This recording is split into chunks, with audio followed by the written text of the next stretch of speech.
Sonia, Hola, Barito. ¿me ¿Cómo es? escuchas? Ahora sí, Sí, sí, pero no te veo. ¿no me ves? ¿Y ahora qué No. tengo que hacer? La cámara de tu teléfono funciona, está bien. Sí, No. ya está, ya me ¿Por qué veo, no te ve? yo ya me Ah, veo. sí. eh, Sí, sí, sí. Muy bien. Uf, bueno, Sonia, mira, estos son los nuevos tiempos, nos vamos acostumbrando a la tecnología, no te preocupes. Sí, pero para mí también es muy nuevo. No sé, es que bueno, no nos adaptamos, ¿no? Vamos a adaptarnos a las situaciones. Pero Sí, no hay bueno, problema, mira, tenemos que ser pacientes mientras aprendemos a utilizar la tecnología. y mira, gracias a todos que están ahí esperando. Muchas gracias por estar aquí en la live de hoy. Hay mucha gente. Gracias a todos. Bueno, bienvenido Álvaro. Gracias, ¿Qué tal? gracias. Gracias por aceptar mi invitación para hablar de Son- teoría y traducción. El papel de la teoría en la formación de los traductores. Muchas gracias. Sonia, muchas gracias a ti por Estamos- la invitación. Gracias a ti por la invitación y sobre todo felicitaciones y muchas gracias por abrir estos nuevos espacios para la traducción, sobre todo en esta época en la que todos los congresos se cancelaron, en la que no hay más actividades académicas. La verdad Sí, es que me da lástima porque como lo ves, soy nuevo en Instagram, apenas estoy aprendiendo también, y yo también. pero bueno, mira, hay que ser pacientes. Ya, estos son experiencias para después. Bueno, no hagamos Sí, esperar más a la gente.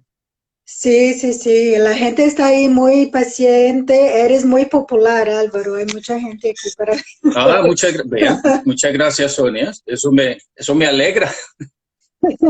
Bueno, Muchas- cuéntame. Entonces, mira, Bueno, sí. ¿Qué vas a decir? Puedes decir.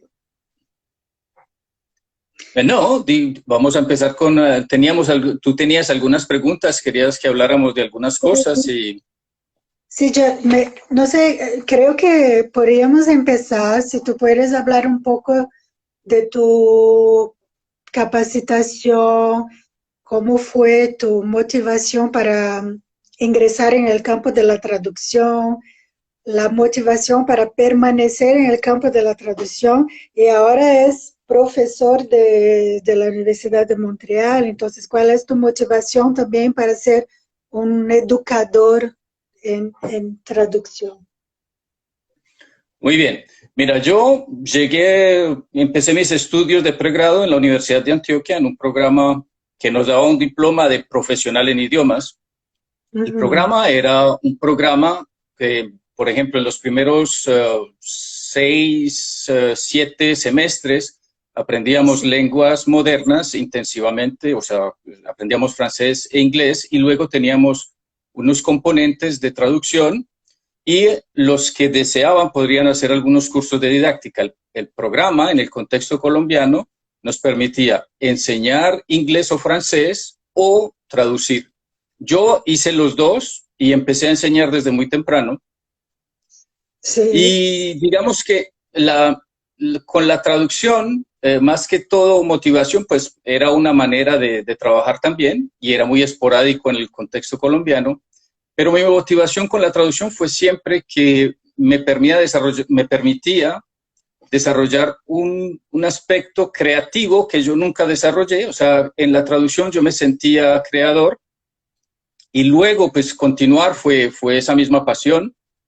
Eh, ujú, como hice estudios de didáctica de lenguas extranjeras, me parecía bien enseñar y como era traductor, después fue simplemente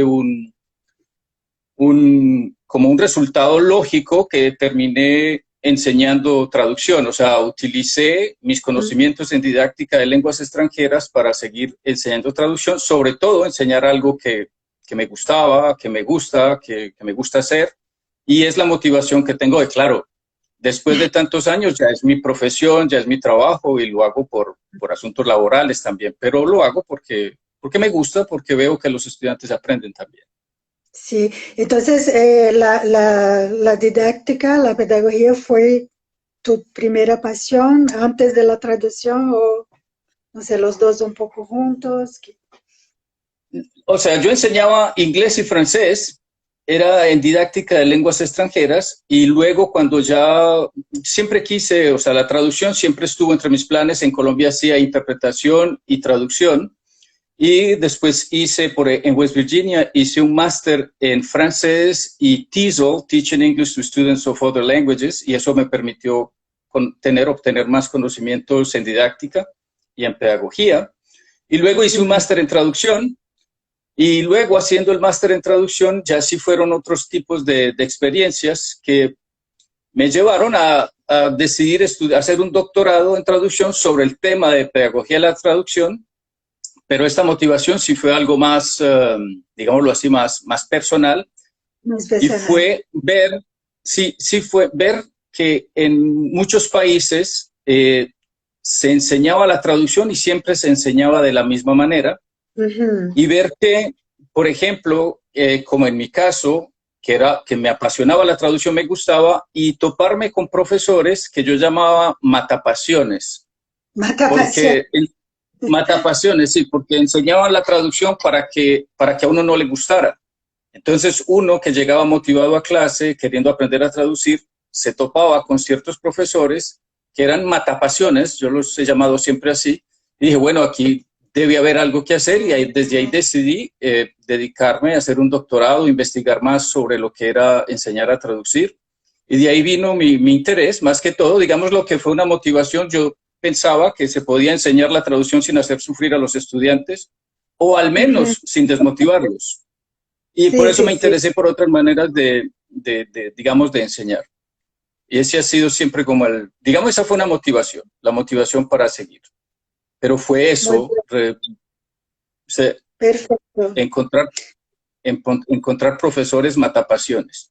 Matapasiones, me encantó humor, no sé, matapasiones. Me voy a escribir aquí. Pero en algunos casos yo tuve excelentes profesores, pero en el caso de la traducción sí, y fue más que todo cuando estuve en Kent State haciendo el máster en traducción, que fue un curso en particular, un curso de traducción comercial, en el que teníamos un profesor que no enseñaba, sino que medía, evaluaba tu capacidad de traducir sabiendo que estabas aprendiendo a traducir. O sea, no te enseñaba a traducir, sino que evaluaba tu capacidad natural de traducir, y eso me hizo que me hicieran muchos interrogantes, pero era sobre todo por el hecho de tener formación en didáctica y en pedagogía que hacía que me hiciera ese tipo de preguntas. Claro, hacía como los paso a paso del aprendizaje. Más o menos, ¿sí? Sí. Bueno, o sea que por ahí, esa es más o menos mi motivación. Bien. Álvaro, tú eres un profesor matapasión, matapasión. No, en el sentido, no, ascende pasión. ¿Cómo se dice eso? No, mira, lo que yo trato de hacer es, al menos si es mi único objetivo, es que el estudiante que llegue motivado no se desmotive con el tipo de enseñanza que yo practico.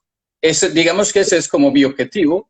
Cuando dices la motivación de los estudiantes, ellos llegan motivados a clase, pero depende de lo que uno presente. Entonces, digamos, como objetivo, como profesor, lo único que no quiero es que ellos pierdan la motivación. Eso es, digamos, encendedor de pasiones, Sonia, algo por el estilo, si lo quieres poner así. Esto es, encendedor de pasiones. Muy bien, sí.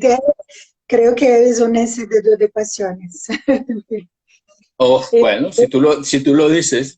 Sí, claro, hice cosas contigo y creo que sí, totalmente. Bueno, mira, pero son casos, mira, yo he tenido centenares de estudiantes y seguro que para muchos soy un matapasiones, para otros espero que la mayoría sea un encendedor de pasiones.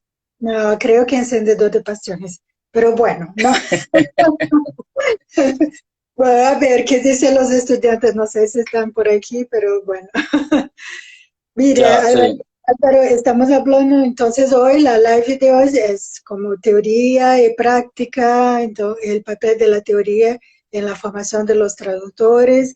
Entonces, para mí la teoría es como una explicación, no sé qué, algo que es una forma de decir, de explicar por qué yo Ujú. hago lo que hago, cómo hacemos lo que hacemos. ¿Qué piensas, qué piensas de la teoría para la traducción o en general? No sé. Mira, Sonia, es muy bueno que plantees la idea de la teoría como una explicación. A veces el término, el concepto de teoría se hace complejo. Y cuando yo lo sé, porque lo he visto desde cuando era estudiante también, decía que tanto curso de teoría no era necesario, que era más la práctica que se necesitaba cuando era estudiante. A medida que fui creciendo, a medida que fui ganando en experiencia, me daba cuenta de la importancia de los cursos teóricos. Ahora, hay que tener en cuenta que todos tenemos una idea personal, que son como teorías personales sobre lo que es la traducción.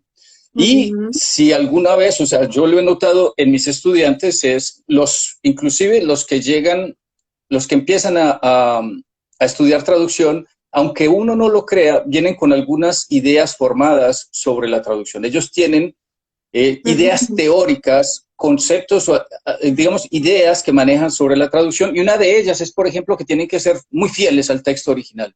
Que todo lo que tiene el texto original tiene que estar en en el texto de llegada. Que no se puede perder nada, que hay que buscar todos los detalles, todos los matices de sentido que tienen que pasar en el texto de llegada.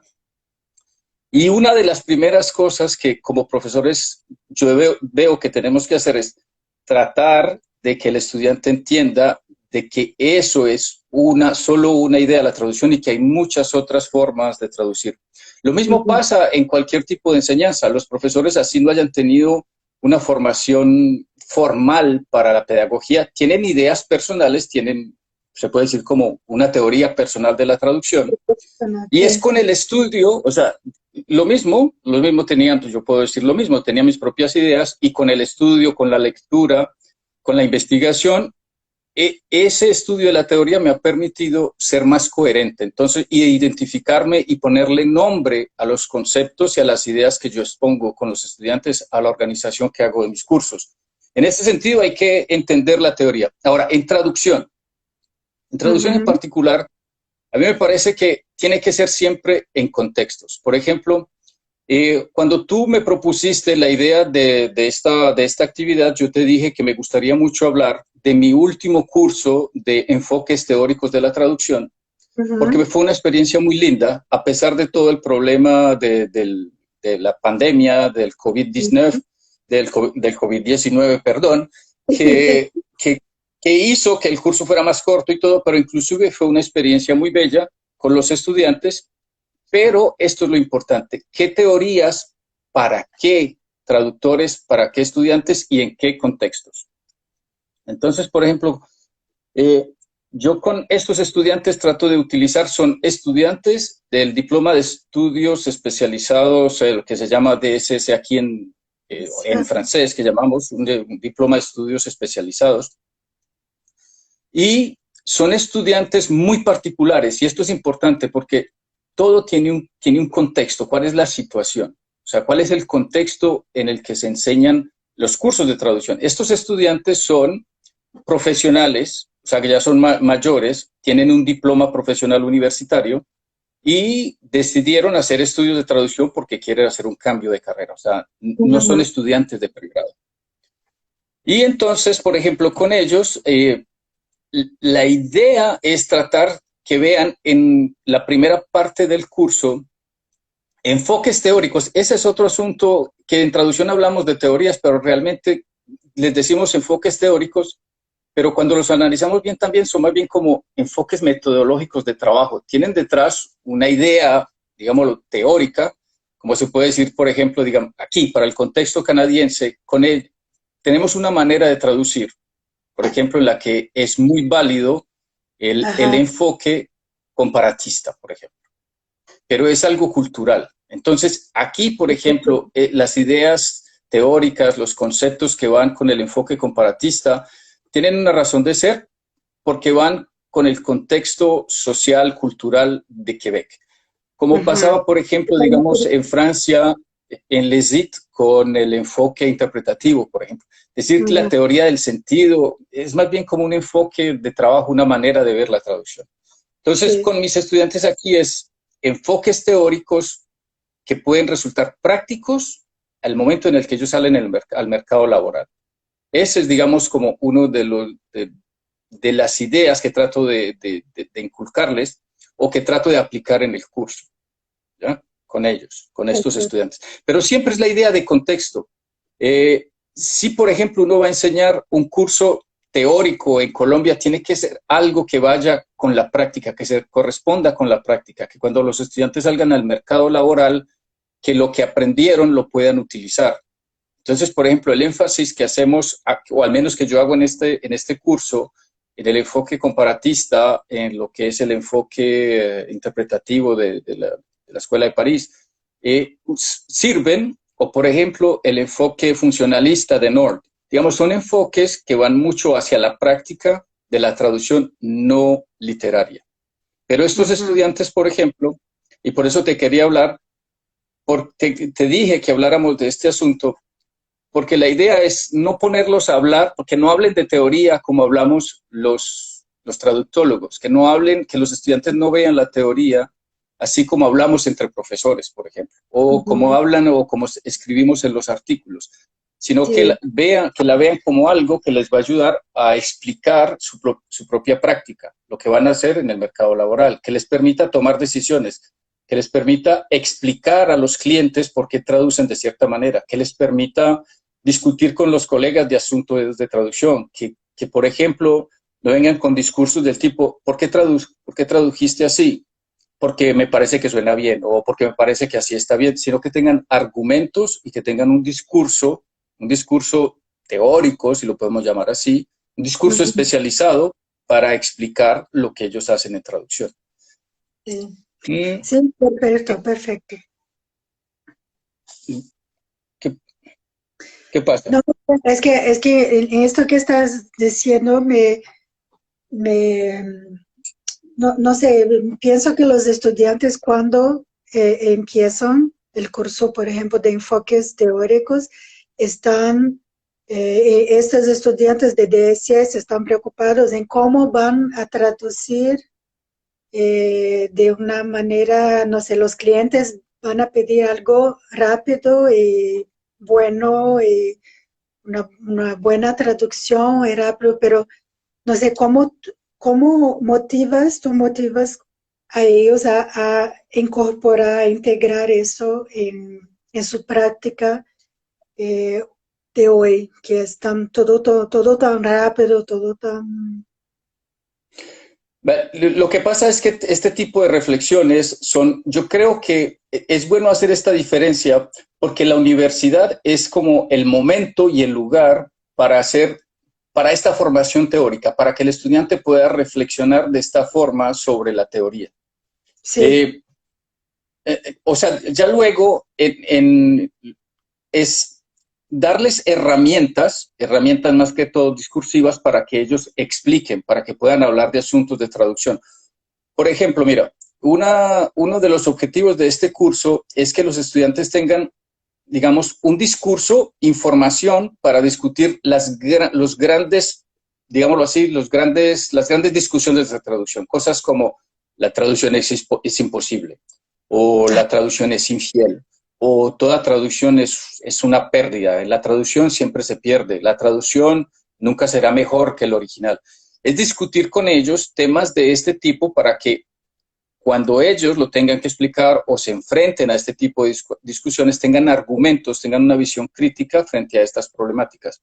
Pero lo ves, son asuntos que están fuera de lo textual, pero también hay un contenido que es en el texto, es en problemas específicos de traducción, en las características de los textos y de otras cosas, que de otras características de lo que es el trabajo de traductor. O sea, que ellos, por ejemplo, digamos, cuando encuentren un problema de ambigüedad, y esto es importante, por ejemplo, todos nosotros los que hemos estudiado traducción sabemos que cuando tenemos un contexto, la ambigüedad no existe.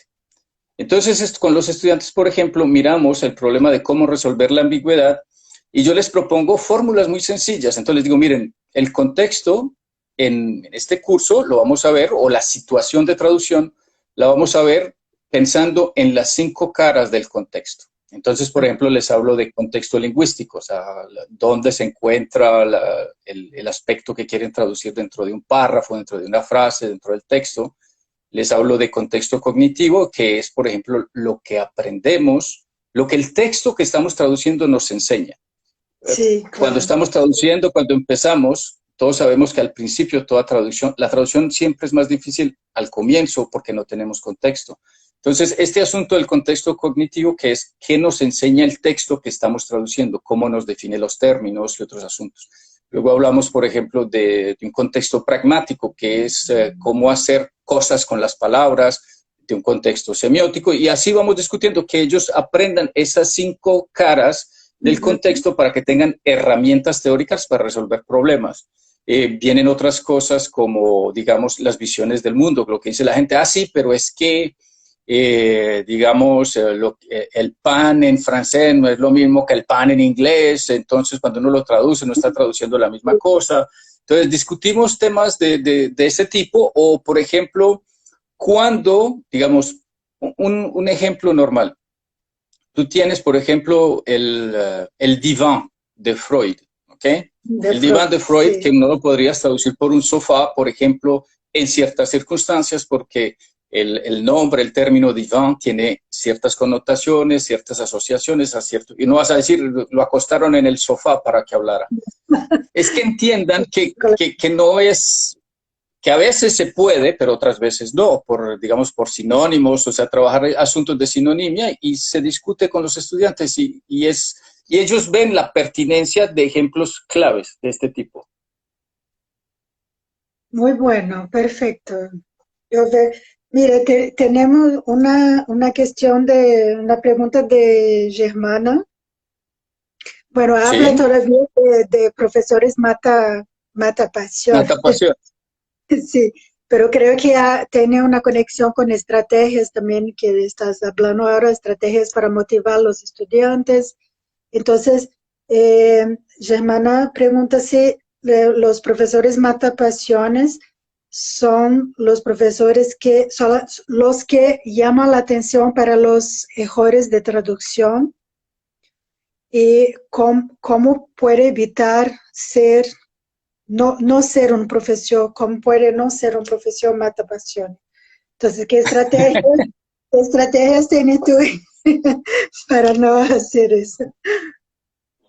Mira, lo que yo hago es una cosa muy sencilla.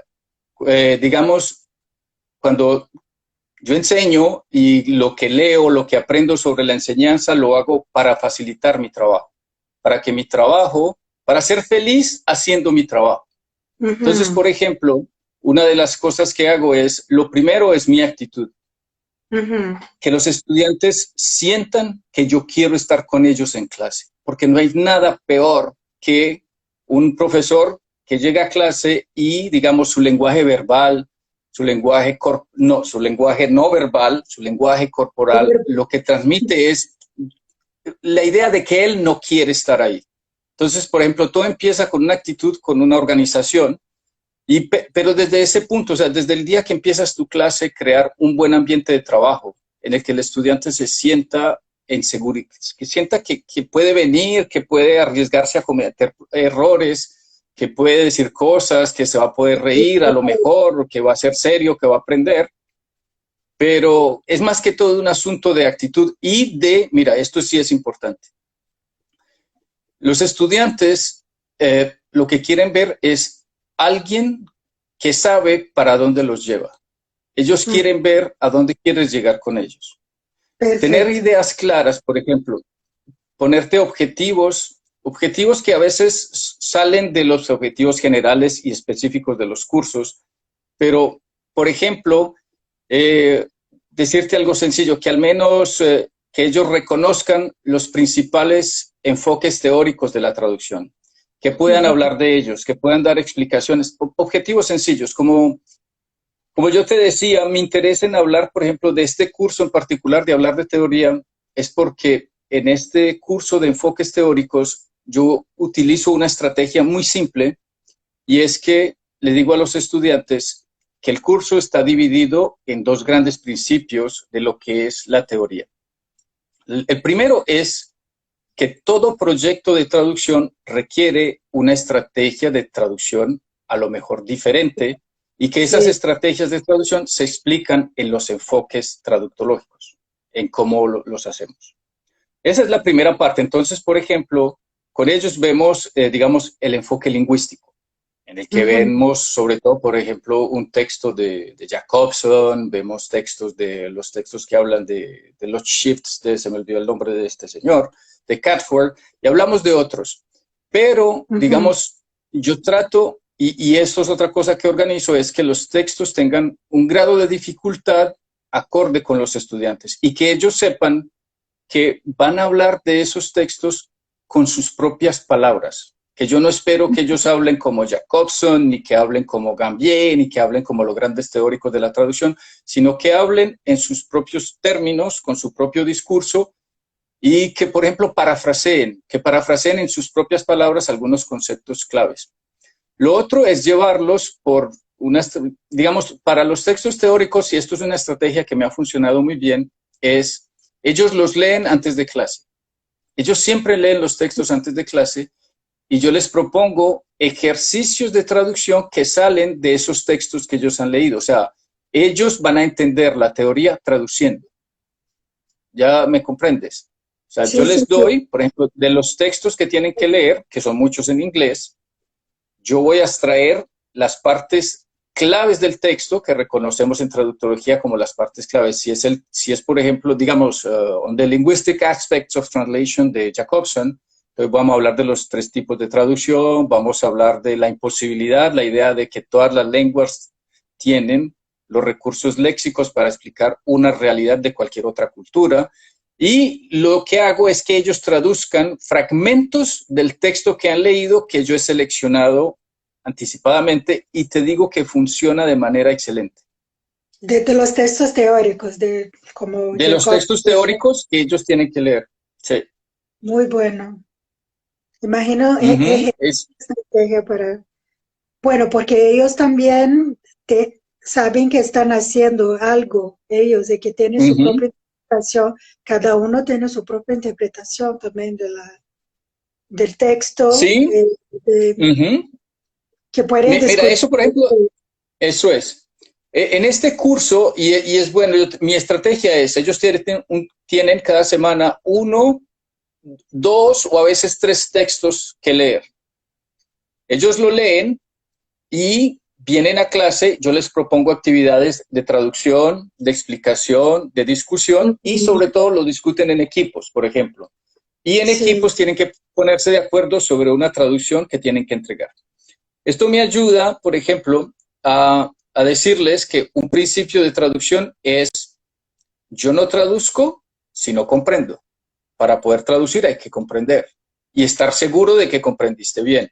Entonces, por ejemplo, aplico este principio en este curso y funciona de manera excelente porque ellos, es increíble porque todos leen el mismo texto y al momento en que van a traducir se dan cuenta que no están entendiendo lo mismo.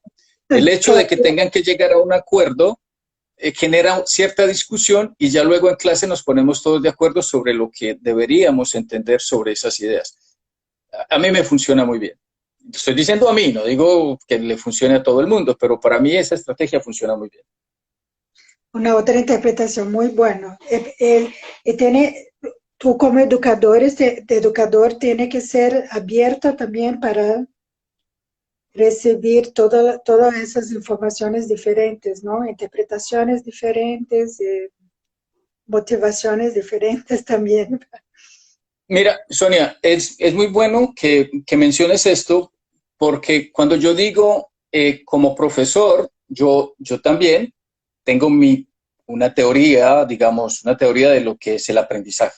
Entonces, por ejemplo, yo me baso mucho en, en los principios constructivistas. Y, por ejemplo, hay algo en la educación, no sé, la gente que está mirando que está participando hoy con nosotros, van a estar tal vez de acuerdo conmigo, en el sentido que pensamos que la educación es que alguien habla sobre un tema, los estudiantes escuchan y que ya con eso basta para aprender. O sea, nosotros a veces creemos que porque lo mencioné en clase, los estudiantes aprendieron. Sí. Y de verdad que a mí me gusta mucho la fórmula esta de yo lo enseñé, yo hablé de eso en clase, hicimos algo con eso en clase, pero que ellos hayan aprendido o no, solo ellos lo saben. Sí, Entonces, claro. con los conceptos teóricos sucede que no es porque yo lo mencioné una vez que los estudiantes van a aprender.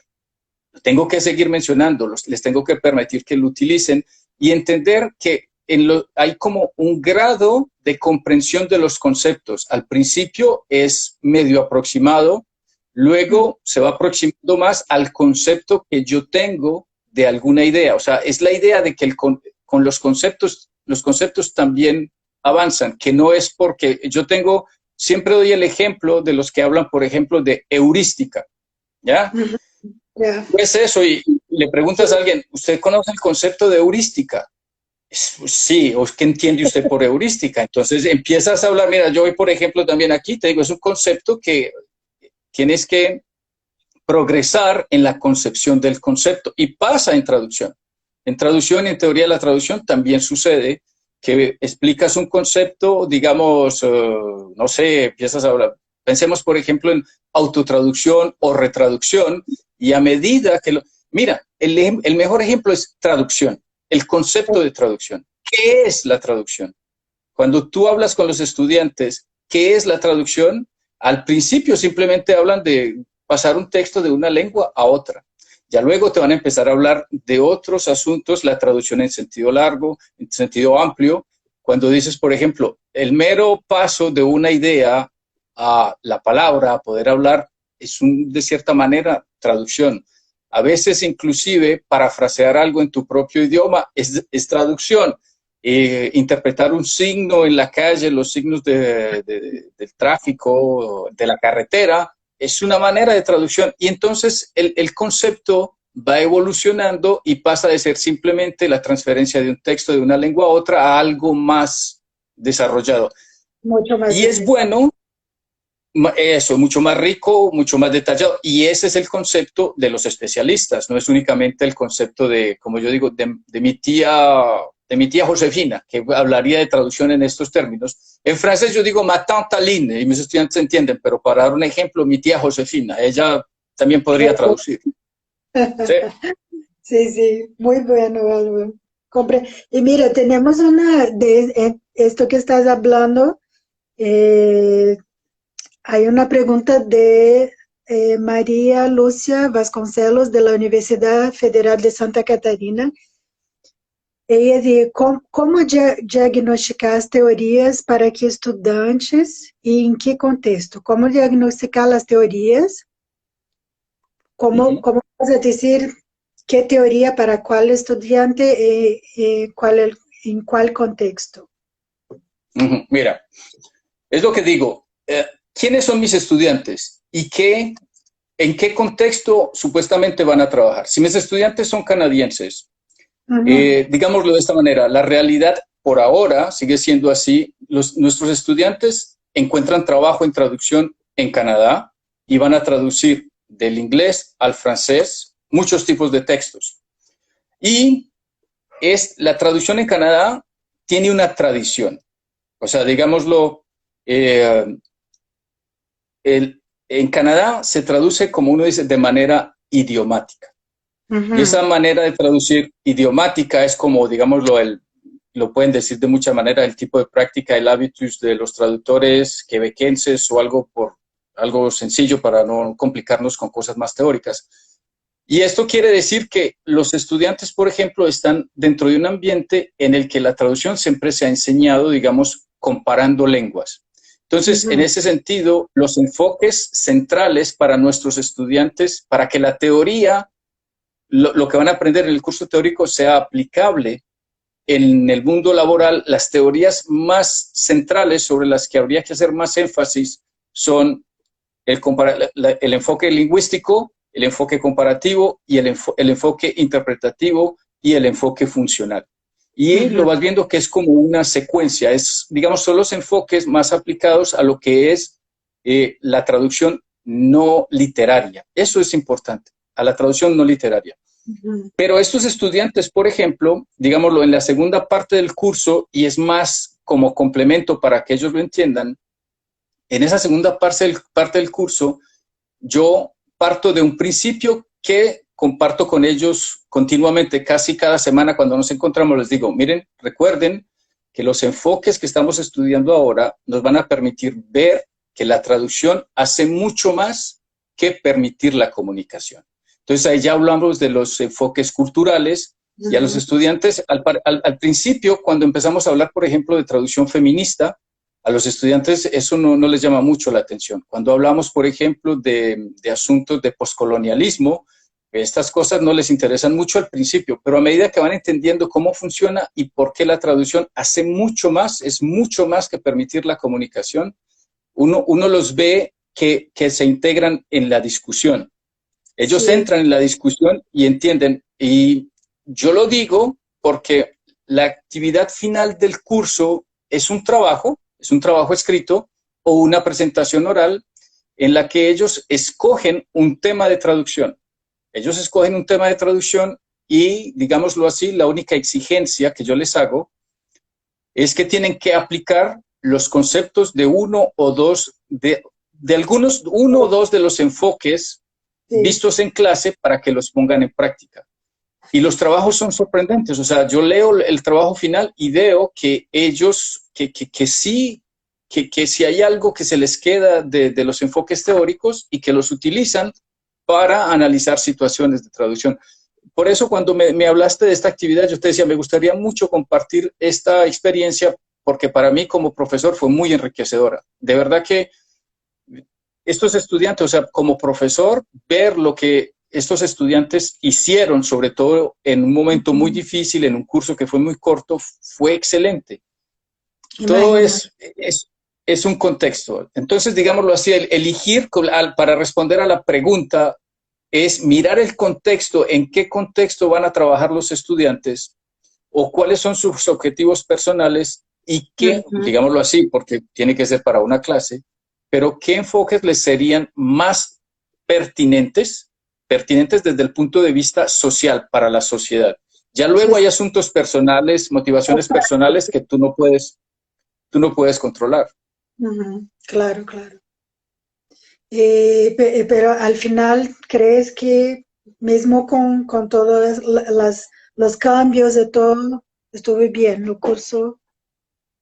Sí, porque ya los estudiantes, al final, digamos, el curso se hizo más corto por el asunto de la pandemia, pero los estudiantes ya tenían una dinámica. Si lo ves, ellos hacían mucho trabajo independiente. Ellos hacían mucho trabajo independiente con la lectura de los textos y la dinámica de los cursos hacía que ellos se prepararan para la discusión en equipo.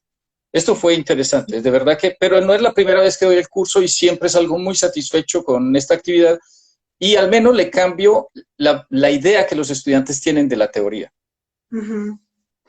Sí, pero Álvaro, creo que tú tienes una estrategia muy buena de enseñanza que es, tú sabes hacer la conexión entre todas las teorías. No sé, es cómo das la importancia de cada teoría, que cada teoría hay, y los estudiantes siguen contigo haciendo esta conexión. Entonces, eso es muy rico, creo que en presencial o por online, no sé, lo siente porque es una estrategia muy buena Es un tema delicado porque, digamos, en estos días he estado reflexionando mucho, pensando mucho en cómo adaptar esta manera de funcionar a una educación, digamos, yo no espero, o sea, de verdad que uno de los mayores placeres que yo tengo como profesor es de ir cada semana a compartir un rato, 3 horas con los estudiantes para discutir de un tema que me apasiona. Lo otro que creo que es mi ventaja en cuanto a buscar la pertinencia de los enfoques teóricos es el hecho de ser traductor. El hecho de ser profesional, de haber traducido, de conocer cómo funciona, me permite mucho poder distinguir esto que yo digo que es pertinente. Pero el asunto de la pertinencia es, digamos, para los estudiantes que van a hacer investigación, ya los enfoques teóricos, el nivel de discusión teórica, el nivel de sofisticación de las teorías y de las ideas que se van a discutir es muy diferente. Ya pasamos a otro nivel. Por eso yo digo, son contextos. Mis estudiantes, ellos también ven teorías que se aplican muy bien a asuntos de traducción literaria. Eso lo ven. Pero entienden en qué contextos funciona y ellos saben que es para asuntos de discusión o para los que van a seguir estudios de maestría o de doctorado, pero la mayoría lo que quieren es pasar a ser traductores profesionales de textos no literarios. Sí. ¿Pero crees que cambia la reacción de los estudiantes del principio del curso hasta al final del curso? ¿Cambia la reacción en relación a la teoría o qué sientes? No, bueno, sí cambia, claro, o sea, al principio, y mira, eso, digamos, ¿cómo te das cuenta que cambia la actitud? Porque al principio ves que llegan con expectativas de qué va a ser el curso de traducción. Y por ejemplo, una de las cosas, digamos, cuando les hago en las pruebas, en los exámenes, en los trabajos, me dicen, entonces yo tengo que decir quién dijo tal cosa en tal año, en cuál año, y yo les digo, no, miren, lo único es que sepan asociar al menos las ideas con los autores, que sepan asociar las ideas con los autores, y que si van a hablar de asuntos, por ejemplo, cronológicos, que no vayan a poner, por ejemplo, a Antoine Berman, que no vayan a decir que era de la Edad Media o algo por el estilo, que no digan que Saint-Jérôme era, no sé, compañero de Cicerón o algo de Cicerón o algo por el estilo. O sea, que sepan ubicar cronológicamente, pero sin centrarse mucho en asuntos de memoria. O sea, que no sea un asunto de memorizar autores, de memorizar años o cosas de ese tipo.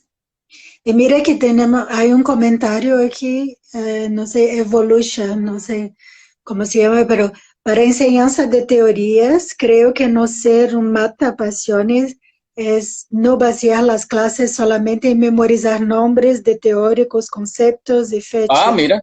Cosa Mira, que no lo había leído. A unos profes lo hacen.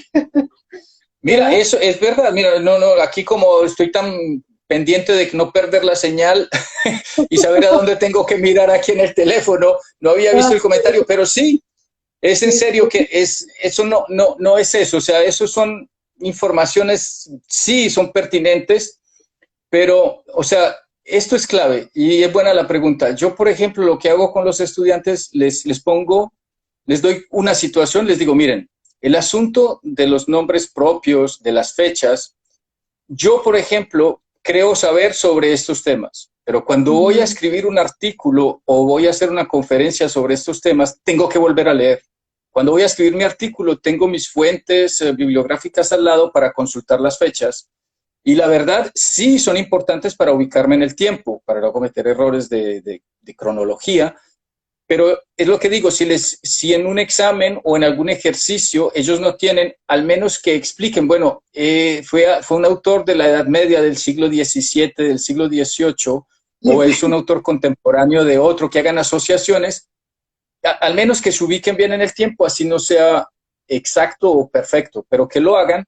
O muchas veces olvidan el nombre de un autor, digamos, por ejemplo, el nombre de Christiane Nord les escapa, entonces me dicen algo, por ejemplo, fue es la que trabajó los asuntos de Vermeer y de Rice y algo por el estilo. Ves que hay un problema que es de memorización, pero que no es de conocimientos. Entonces eso te permite ver que han progresado en esos asuntos. esos detalles a veces no son tan claves, digamos, para este tipo de...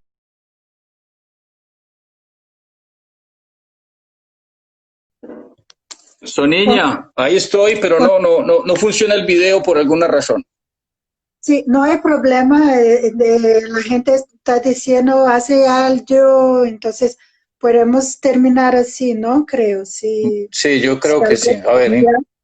Sí, porque tenemos algunas preguntas interesantes, creo, bueno, tenemos una de Rodrigo.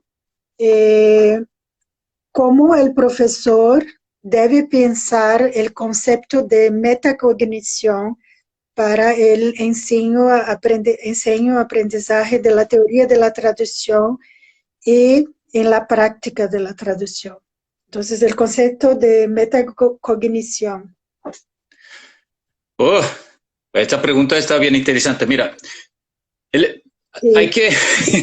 está muy interesante la pregunta.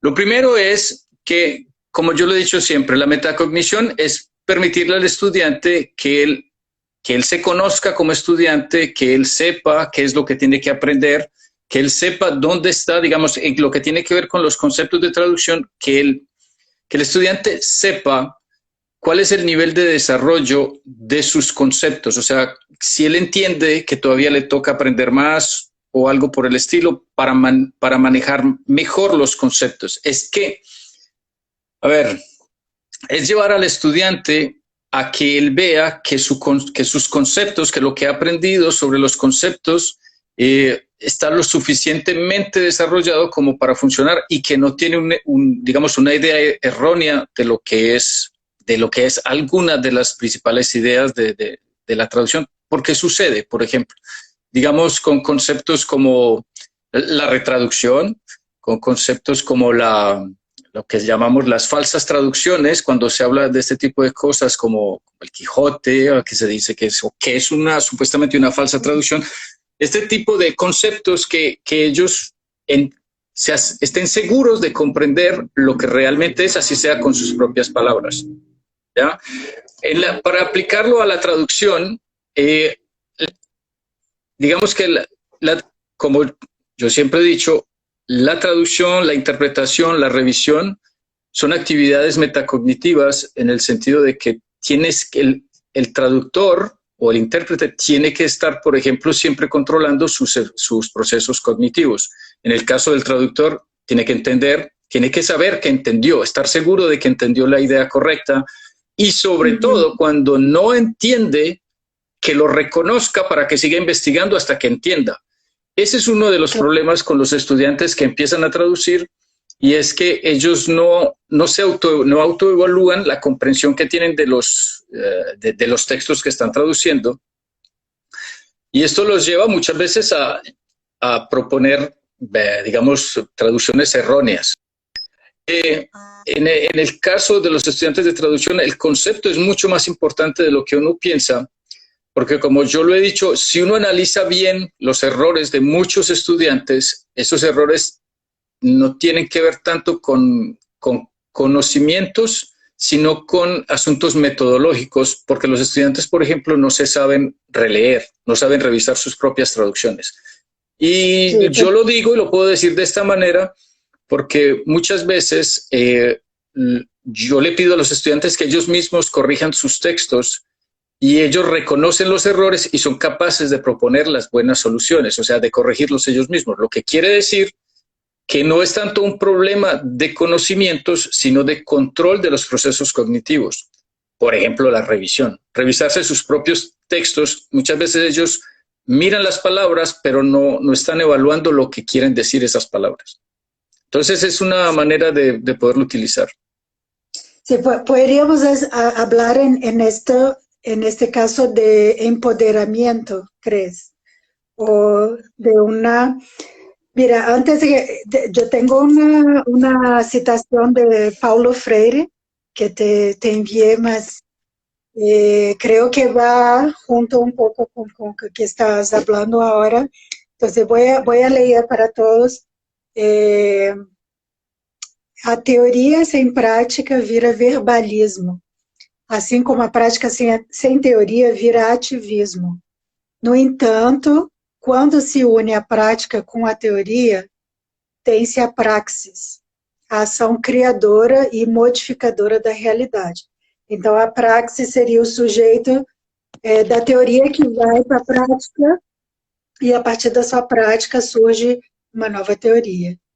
Então, teoria e prática se fazem juntos e perpetuam-se na praxis. Não? É mais ou menos um empoderamento, né? Então, seria isso, a teoria viabiliza, permite uma prática mais criadora, mais empoderada, né, do tradutor.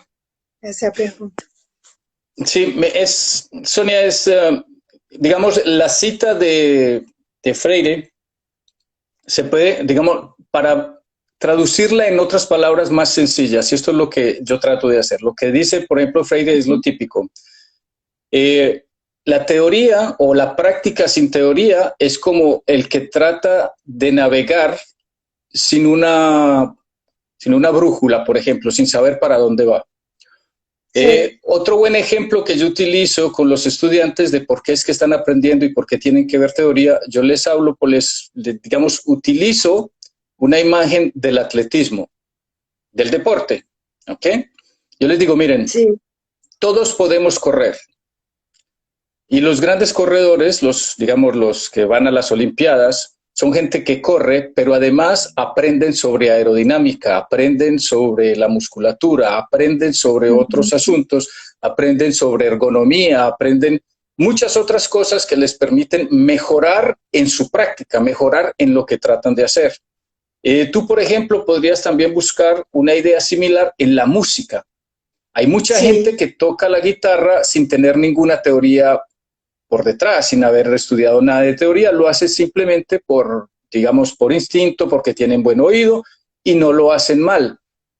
Pero nunca van a lograr el poder creativo o, digamos, la experiencia o desarrollar los conocimientos que desarrolla alguien que tenga formación, digamos, en composición, en solfeo, en otro tipo de cosas.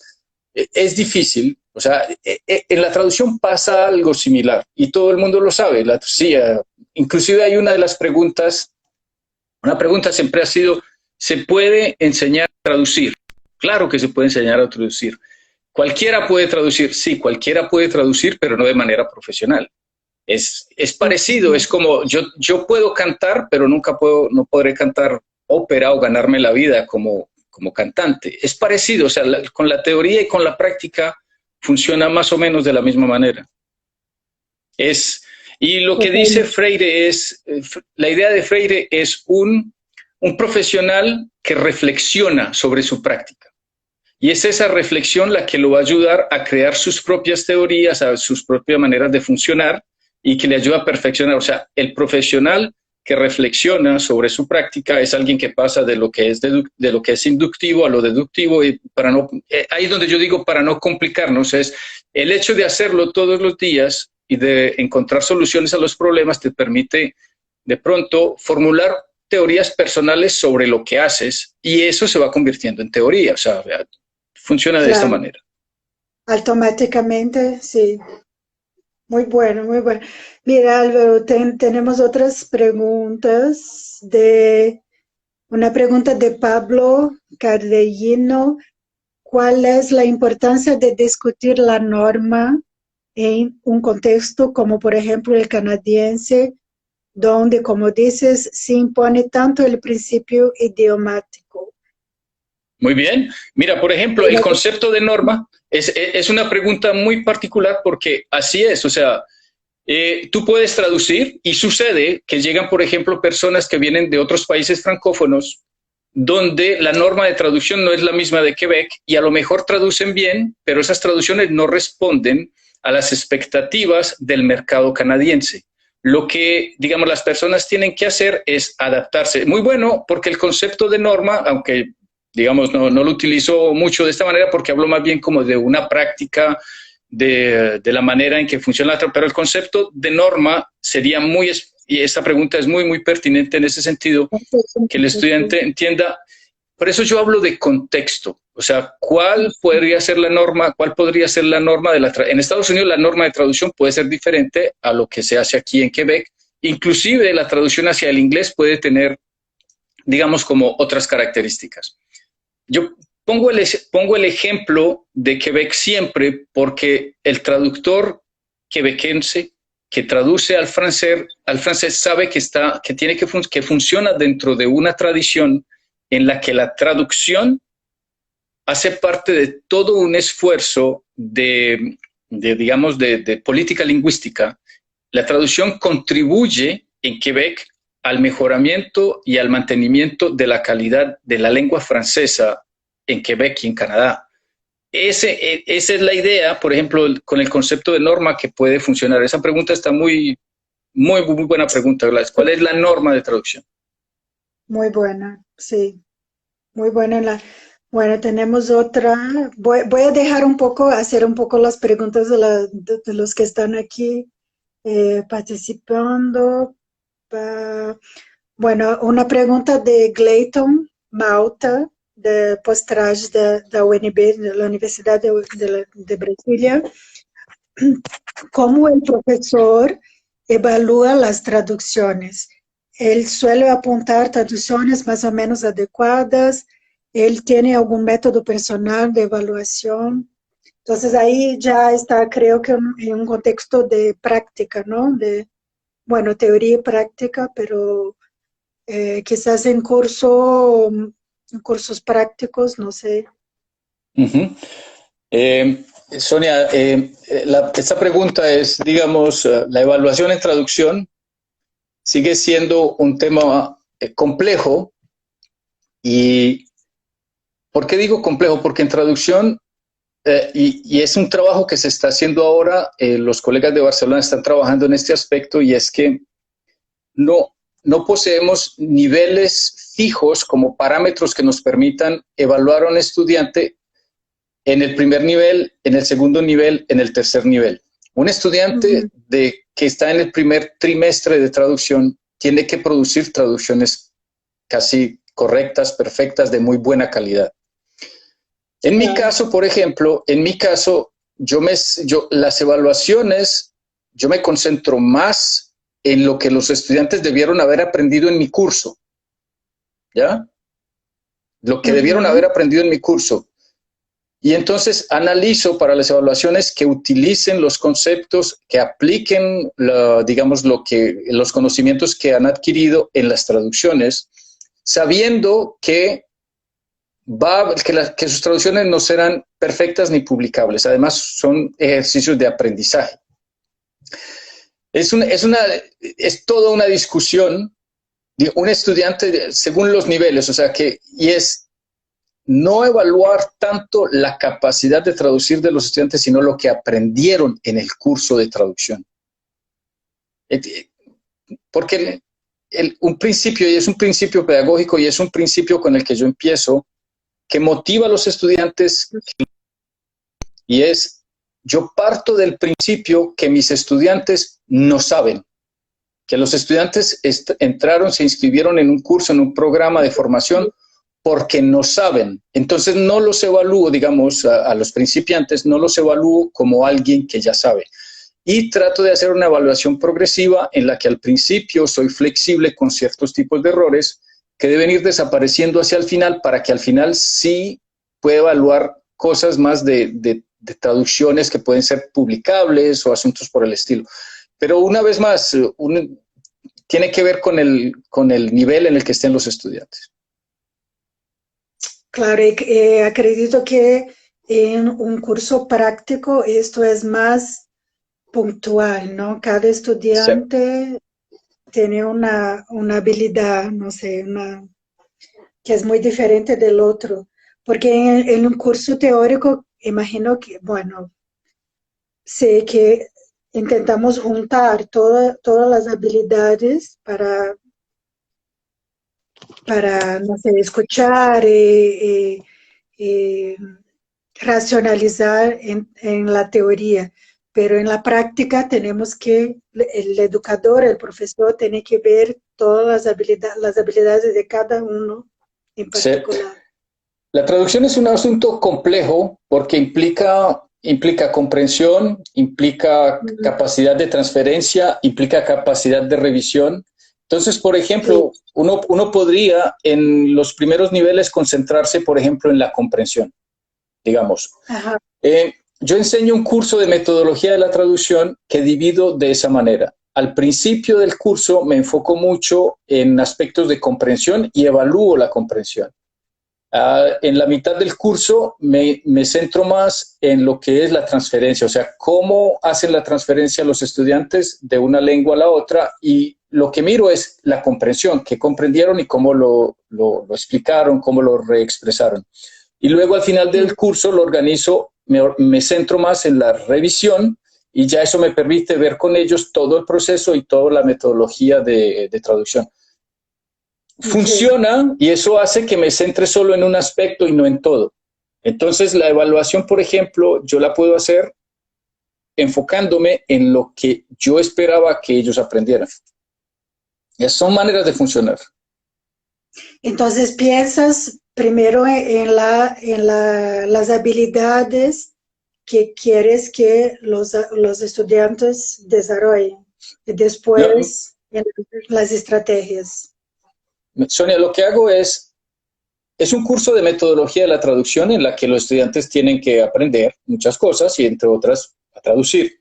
Entonces divido, el proceso de traducción es eso, más o menos, comprensión, transferencia, reexpresar y revisión, 4 partes más o menos, ¿ya? Entonces yo Sí. divido mi curso con actividades que enfocan cada una de esas fases del método de traducción, lo que me permite concentrarme en esos aspectos. Al principio la comprensión, luego la transferencia y luego la revisión, por ejemplo. Es siempre buscar alguna manera de darle como un desarrollo lógico al curso. Perfecto, sí. Ok, tenemos una otra pregunta. Traducción es una posibilidad real y defender hoy que el efecto que produzca la traducción en sus lectores ha de ser igual al que produjo el original. ¿Qué piensas sobre esa reflexión? Creo que está ahí. Creo que puedes ver las preguntas, es la última pregunta que está ahí, La de última Pablo. pregunta.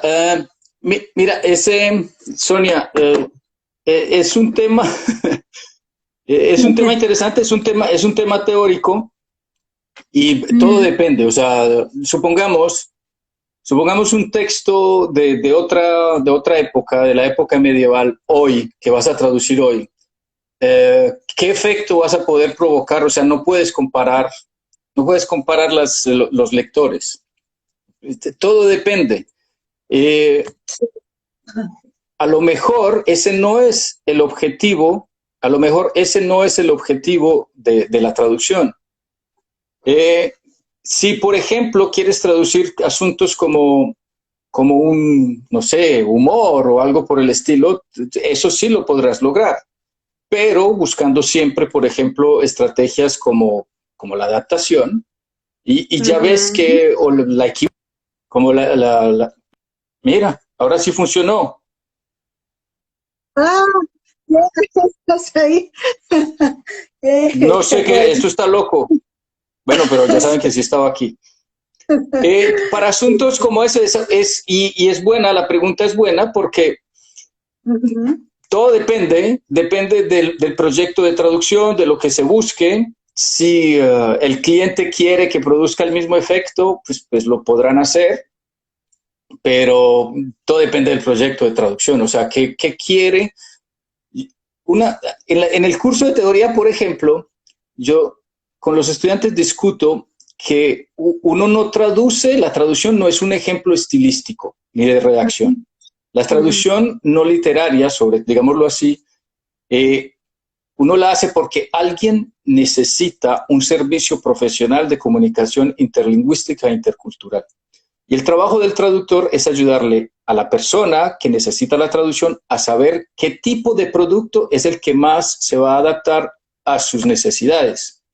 Entonces, digamos, este asunto del efecto en el público, todo depende, hay que analizar, seguro que lo tendrá que buscar y lo pueden analizar, pero depende de la temporalidad de los textos, depende de la situación de traducción, y es ahí donde es importante que los estudiantes manejen bien los principios del enfoque funcionalista de la traducción, por ejemplo. ¿Por qué se traduce? ¿Para qué necesitan la traducción? ¿Cuál es el objetivo o la función de la traducción en la lengua de llegada? Claro. Ahí es donde, por ejemplo, esa pregunta nos permite ver la pertinencia de los enfoques teóricos. Sí, claro. Pero como tú, como profesor, creo que los estudiantes tienen muchas expectativas cuando piensan eso de cuál será la reacción del cliente cuando traduzco, no sé, cómo trabajas con eso en la clase, en las aulas. Son dudas, Sonia, son dudas. Los estudiantes, cuando empiezas en cualquier profesión, ese tipo de preguntas al principio son normales. El producto que lo que voy a producir sí se ajusta a las necesidades de los estudiantes, a las necesidades del cliente. Pero cuando tienes experiencia y conoces el medio, ya sabes, como profesional, sabes proponer las buenas soluciones. O sea, es algo que viene, y es ahí donde la experiencia es importante, y es también importante que los empleadores conozcan esta realidad, que un traductor novicio que acaba de terminar en la universidad va a producir traducciones que tienen las características de un traductor que acaba de salir de la universidad, que no es lo mismo que el que ya tiene 20 o 30 años de experiencia. Uh-huh. Muy bueno, sí. Y mira, Álvaro, hay una otra pregunta.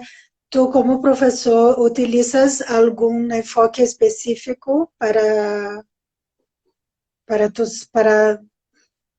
enseñar o motivar a los estudiantes? ¿Algún enfoque, no sé, de la pedagogía, de la didáctica o de...? Uh-huh. Mira, había una pregunta interesante sobre la complejidad de la traducción antes, pero se pasó. ¿De alguien o de nuestro...? Sí, mira, hay alguien antes de Clayton, había alguien que hizo una pregunta o hizo un comentario sobre la complejidad de la traducción y que no se puede abarcar con un solo enfoque teórico. De pronto tú no lo puedes ver. Es un muy buen punto. ¿Cómo el profesor no evalúa la traducción? No es esto. No, mira, habla sobre la complejidad de la traducción. El comentario tenía que ver que la traducción es una actividad muy compleja y que no hay un solo enfoque teórico que la pueda explicar toda. Y es yo estoy completamente de acuerdo, no quiero decir que eso sea verdad, simplemente digo estoy de acuerdo. Uh-huh. Y por eso es importante que los estudiantes vean diferentes enfoques para que sepan cuál aplicar en cuál situación.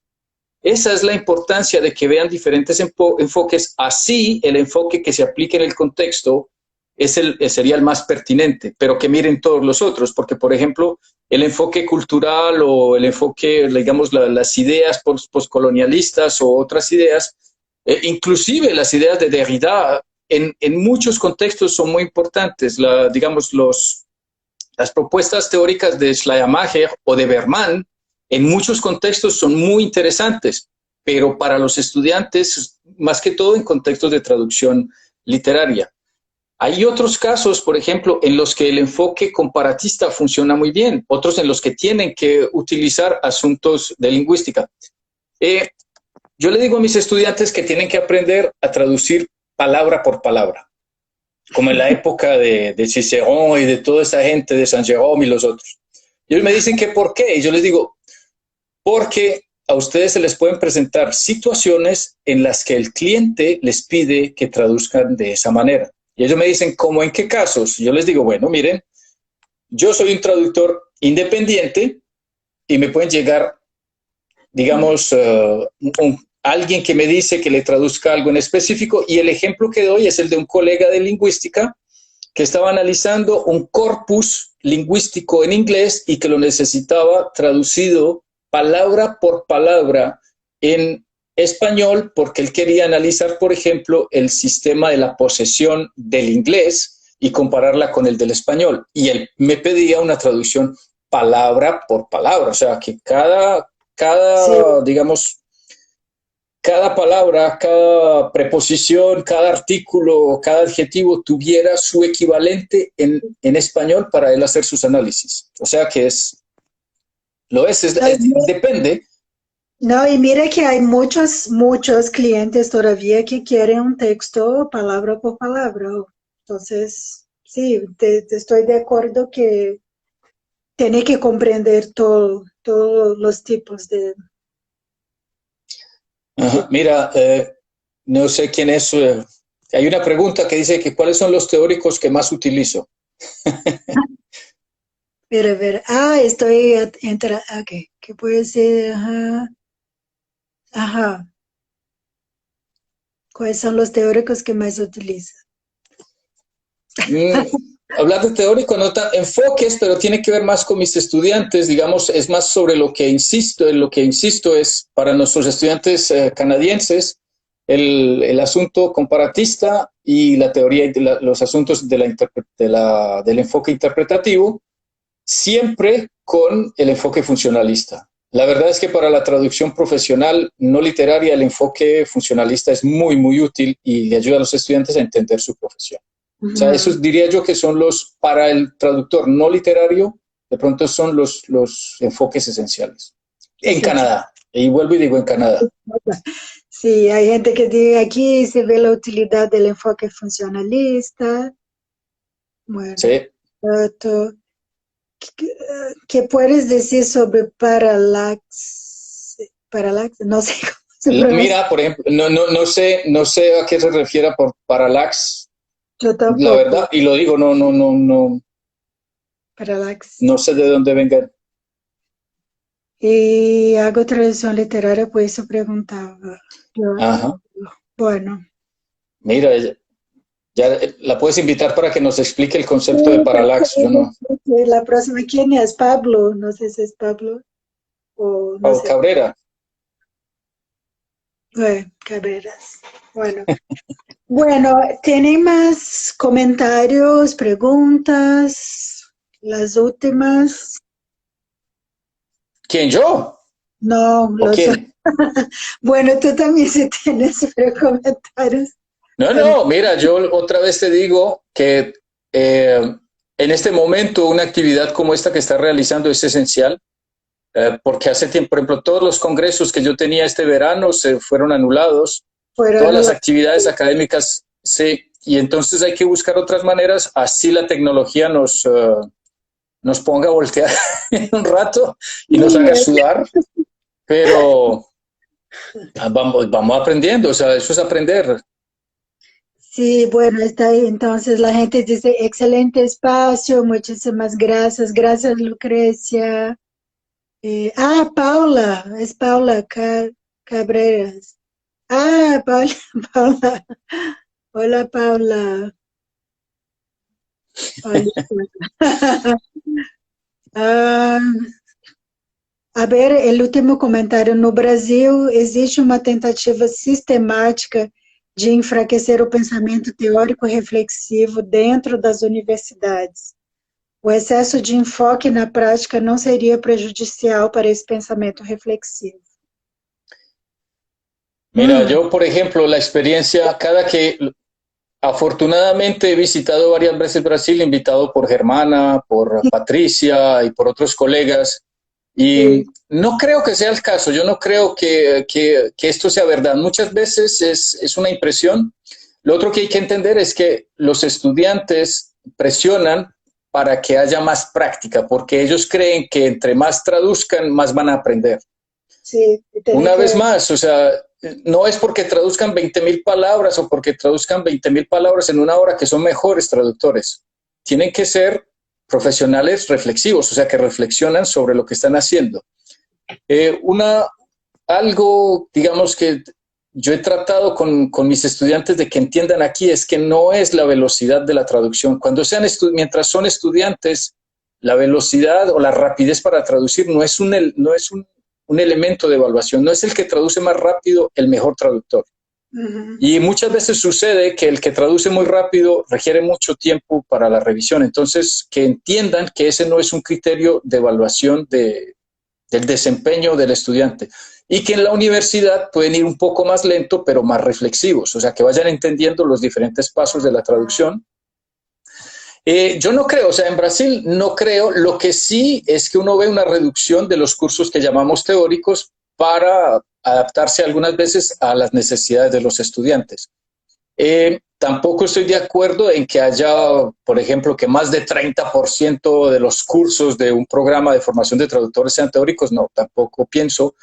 Pero sí creo que se deberían mantener al menos unos 2 o 3 cursos teóricos, digamos teóricos o semiteóricos, que le permitan a los estudiantes desarrollar traducción.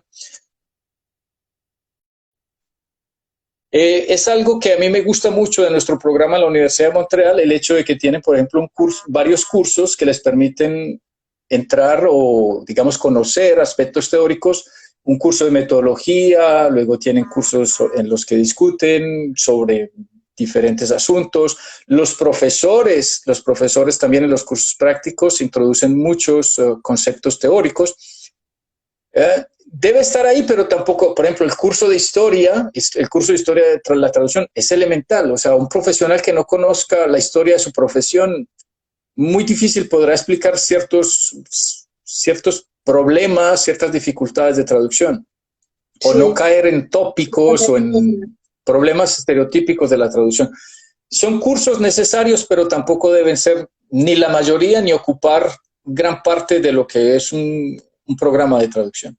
Sí, un equilibrio está bueno. Sí. Germana está diciendo aquí que en la Universidad de Brasilia damos mucho enfoque al aspecto teórico. Creo que no es enfraquecimiento, no.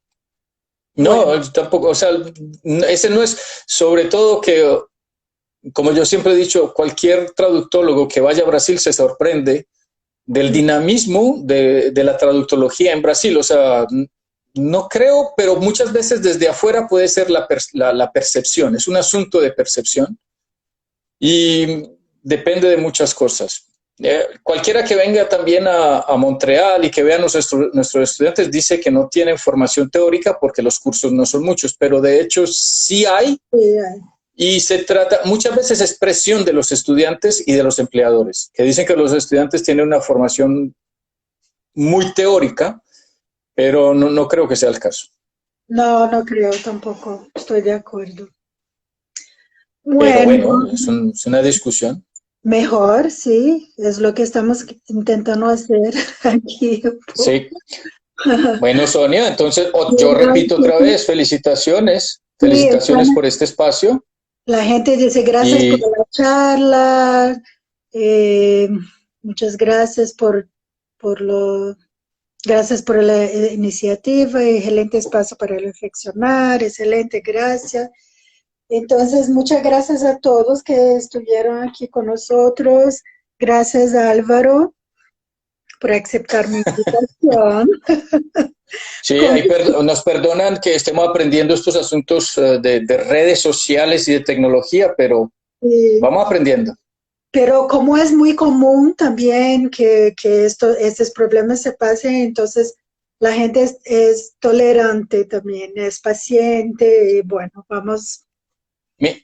Mira, Sonia, así es lo que yo digo. Al inicio las cosas son complicadas. Por ejemplo, aquí ya aprendimos, a la próxima le tienes que decir a tu invitado qué tiene que hacer para que le funcione el video. Esa es la experiencia, mira, eso es la experiencia. Eso es aprender. Yo no sé tampoco, porque para mí era eso la invitación, y bueno, porque la semana pasada pues, funcionó muy bien, entonces invité a Sande, pero a veces pasa que, bueno, entonces no sé. Mira, el último comentario, último, lo de conocer la teoría y la historia es vital, de comentario de Lucrecia. Este punto es una de las muy vigentes discusiones sobre si un traductor profesional debe o no formarse en la academia. Muy bueno. Claro que sí. Claro Es que muy, sí. mira, estamos de acuerdo. Es Siempre. como yo digo, un profesional que no sea capaz de explicar su práctica o que no conozca la historia de su profesión está muy mal. Yo siempre he dicho que los cursos teóricos son los más profesionalizantes que hay en los programas de traducción. Eso es lo que hace realmente a un profesional, que lo diferencia de mi tía Josefina, por ejemplo. Sí, muy bueno. Muy bien, Álvaro. Estoy de acuerdo. Mira, solo decir antes, vou dizer em português, a próxima live, nossa live será com a professora Sabine Gorovitz, que é professora do Departamento de Línguas Estrangeiras de Tradução da Universidade de Brasília, e ela vai falar para a gente sobre um tema maravilhoso, quer dizer, nós vamos conversar sobre esse tema, que é interpretação humanitária.